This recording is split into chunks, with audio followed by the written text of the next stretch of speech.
महिला आयोगाच्या कार्यपद्धती, मार्गदर्शक तत्व आणि अडचणींचा आढावा घेण्यासंदर्भात आज विशेष बैठक बोलावण्यात आली होती।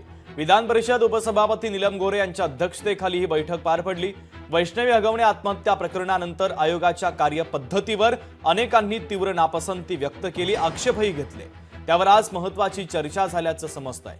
बैठकीला महिला आयोगाच्या अध्यक्षा रुपाली चाकणकर उपस्थित होत्या। की आज कुणीतरी काहीतरी बैठक नेमलेली होती, काहीतरी असं चाललेलं होतं। मला कळत नाहीये की त्यांना खरंच बैठक घ्यायचा अधिकार आहे का।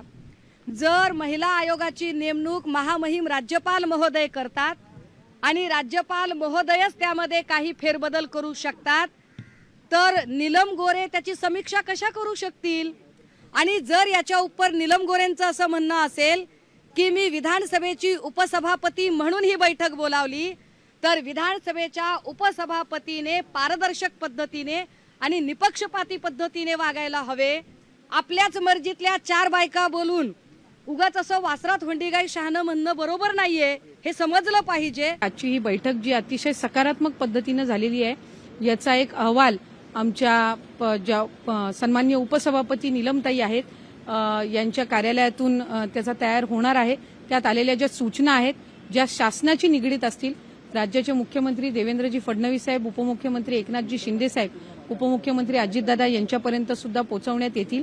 आणि ज्या ज्या विभागांकडून जे काही आणखीन त्याच्या संदर्भातलं सहकार्य अपेक्षित आहे, ते राज्याचे मुख्यमंत्री देवेंद्रजी फडणवीस साहेब यांच्या मार्गदर्शनाखाली निश्चितपणाने होतील, याची मला खात्री आहे। महिलांच्या संदर्भातल्या ऊसतोड कामगार असतील किंवा वेगवेगळ्या ठिकाणच्या फोरेन्सिक संदर्भामध्ये म्हणजे 6 फेब्रुवारीला सुद्धा आम्ही बैठक घेऊन पाठपुरावा केलेला होता। पण आम्ही फक्त बैठका घेऊन थांबत नाही, तर त्या महिलांचा FIR लिहिला जावा, साक्षीदार त्यांच्याबरोबर टिकावे आणि कोर्टामध्ये शिक्षा व्हावी म्हणून आम्ही सातत्याने प्रयत्न करत असतो।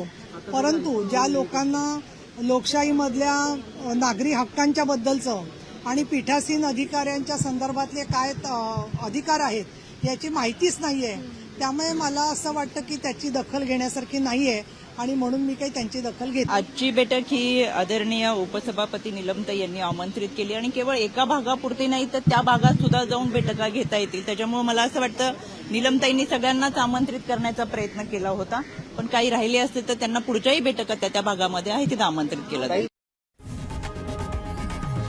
लोकशाही मराठी ऐका, पहा, जागरूक रहा।